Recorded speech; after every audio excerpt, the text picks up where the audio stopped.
అవుగాని మీరు ఏటీఎం కాడికి పోతుండ్రా అనోళ్ళ ఇగో నేను ఒక షానొద్దులే అవుతుంది ఇక అంత ఫోన్లలోనే అవుతుంది అదోళ్ళ కథ అందుకే ఏటీఎంల కాడికి ఎక్కువ జనాలు పోతలేరు కుక్కలు బర్రెలు పోతున్నాయంట పాపం వాటికి చీకటి పడితే మంచిగా ఇళ్ళ లెక్కనే మారిపోయినాయి అటనోళ్ళ ఏటీఎంలు సరే సరే ఇక నేను ఏదో చెప్దాం అనుకుంటే ఇంకేదో చెప్తానా మా ఊరి ముచ్చట చెప్తున్నా అయితే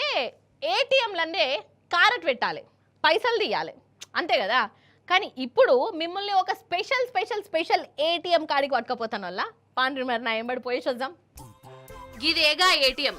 అగో ఒక అక్క బంగారం గాజులు కమ్మలు బుట్టాలు ముద్దకు ముద్ద పట్టుకొచ్చింది కదా ఇప్పుడు ఆ మిషన్ లేస్తుంది అన్నట్టు పోషిని అమ్మగారేమన్నా మెంటల్ కేసా పిసగిట్ల లేచిందా బంగారం పెట్టుడేంది అని నేను అనుకున్నా కానీ అసలు ముచ్చట ఎరకైనాక కరెంట్ షాక్ కొట్టినట్ట ఇందుల్లా నాకే అయితే ఇది చైనా ఓని ఏటీఎం ఇక ఈ చైనా ఓడు ఏం చేసినా జరంత అలాగే ఎత్తాడు కదా గట్లనే ఈ ఏటీఎం ని వేసిండు ఏందయ్యా అని అంటే ఇంట్లో బంగారం వేసినమే అనుకో ఈ బంగారం జాతకం అంతా చెప్పేస్తుంది అది ఏం బంగారము ఏ పాట వజన్ ఉన్నది అది ఒరిజినలేనా డూప్లికేట్ ఏమన్నా కలిసిందా ఇక దీని ఖరీదు ఇప్పుడు ఎంత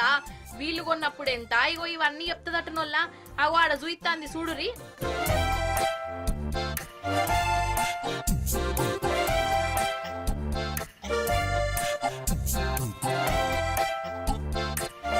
చూసినావా ఇంకా గమ్మత్ ముచ్చట చెప్పాలనా ఈ బంగారాన్ని ఈ మిషన్ లేస్తే అది కరిగిత్తది నిజం అంటే ఇగో ఈ నగలన్నీ